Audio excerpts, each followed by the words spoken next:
Lisons ensemble Jonas. Cette parole nous fait comprendre que Jonas, ceux qui étaient là, Jonas avait désobéi à la voix de l'Éternel. Et l'Éternel a permis à ce qu'un gros poisson puisse l'engloutir. Et Jonas vivait dans le ventre d'un poisson. Et nous avons vu qu'il était possible de vivre dans le ventre d'un poisson. Parce que le ventre d'un poisson représente une prison. Une prison dans laquelle personne ne peut t'entendre. Une prison dans laquelle personne ne peut te voir. Et une prison dans laquelle personne ne peut venir à ton secours. Jonas était dans cette prison-là. Et la personne qui est dans une telle prison ne peut produire. Ne peut donner du fruit. Enfermé quelque part.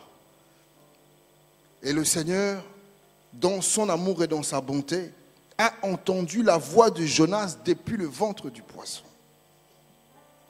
Et il en est de même au milieu de nous. L'Éternel a entendu les cris de nos cœurs. Il a regardé, il a dit non, ce peuple a du mal, mais il m'aime. Et il me cherche. Il a entendu ce cri. Vous savez, lorsqu'on est enfermé dans une prison, on ne peut pas être efficace. La désobéissance est une prison. La rébellion est une prison. Lorsqu'on est enfermé dans ces choses, on ne peut pas être efficace. L'Éternel a entendu ce cri. Quand Jonas a crié, la Bible dit que le poisson l'a vomi. Le poisson l'a rejeté. Si quelqu'un est enfermé dans une prison de poissons, ça veut dire que tu ne peux pas travailler. Je donne un exemple. Tu vas aller chercher du travail, tu arrives devant l'employeur voit un poisson. Tu sens le poisson. Et il te rejette, il dit, je ne peux pas traiter avec toi. Tu trouves un fiancé, tu trouves une fiancée. Une semaine, 2 semaines, au bout d'un mois, la personne te regarde et dit, tu ne me corresponds pas. Tu n'es pas mon type, je ne sais pas, il y a quelque chose qui cloche avec toi. Et te met de côté. Tu sens le poisson. Tu passes des examens, tu fais toutes sortes d'études, mais quand il faut l'avoir, tu ne réussis pas. L'examinateur, il regarde ta copie, il dit, je vois un poisson.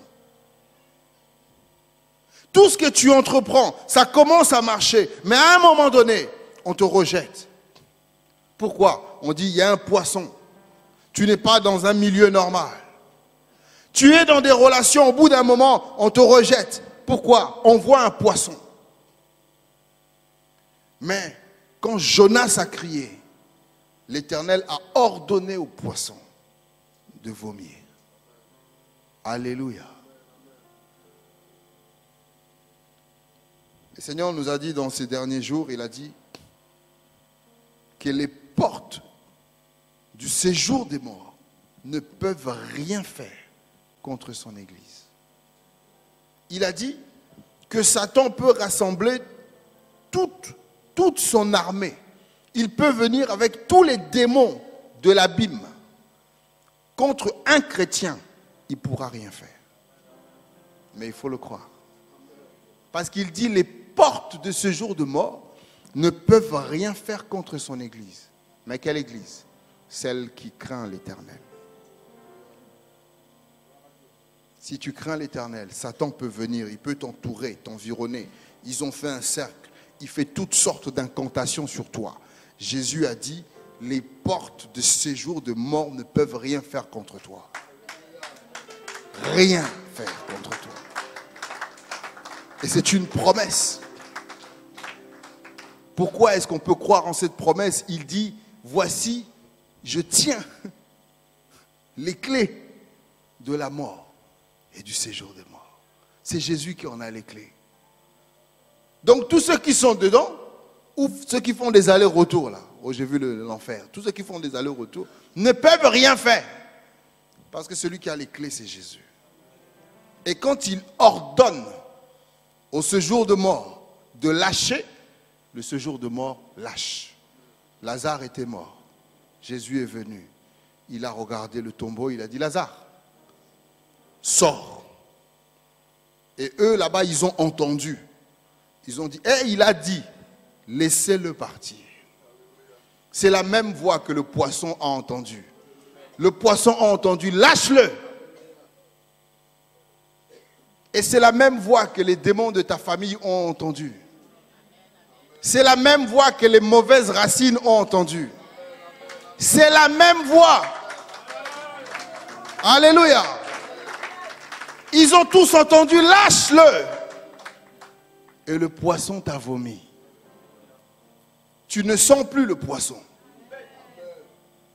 On ne voit plus un poisson. On n'entend plus mieux. Quand tu parles, on entend mieux. On n'arrive pas à te comprendre. Mais maintenant, tu es sorti du poisson. Quand tu t'exprimes, on te comprend. Maintenant, quand tu déposes ton CV, on voit un CV. Quand tu frappes, tu rentres, on voit un homme rentrer. Quand tu croises un fiancé, une fiancée, c'est bon. On ne voit plus le poisson. Le Seigneur a dit au poisson, lâche-le. Maintenant que tu es sorti du ventre du poisson, tu dois vivre comme un homme, mais un homme attaché à Dieu. Alors on a vu l'histoire de Josué. Ils ont traversé le Jourdain. Donc le Jourdain les a rejetés. Le Jourdain, quand il voyait Israël arriver, c'est merveilleux. Quand le Jourdain voyait Israël arriver, le Jourdain fuyait comme ça. C'est ce que la Bible dit. Plus il marchait, plus l'eau s'ouvrait, mais vers l'arrière. Donc le Jourdain avait peur d'Israël. Donc quand Dieu a crié, les démons qui étaient devant toi, démons de maladie, d'échec, de limitation, de pauvreté, tous ces démons, quand Dieu a crié et que tu as commencé à répondre à son appel, sache qu'ils ont commencé à fuir. Alléluia. Le poisson t'a vomi.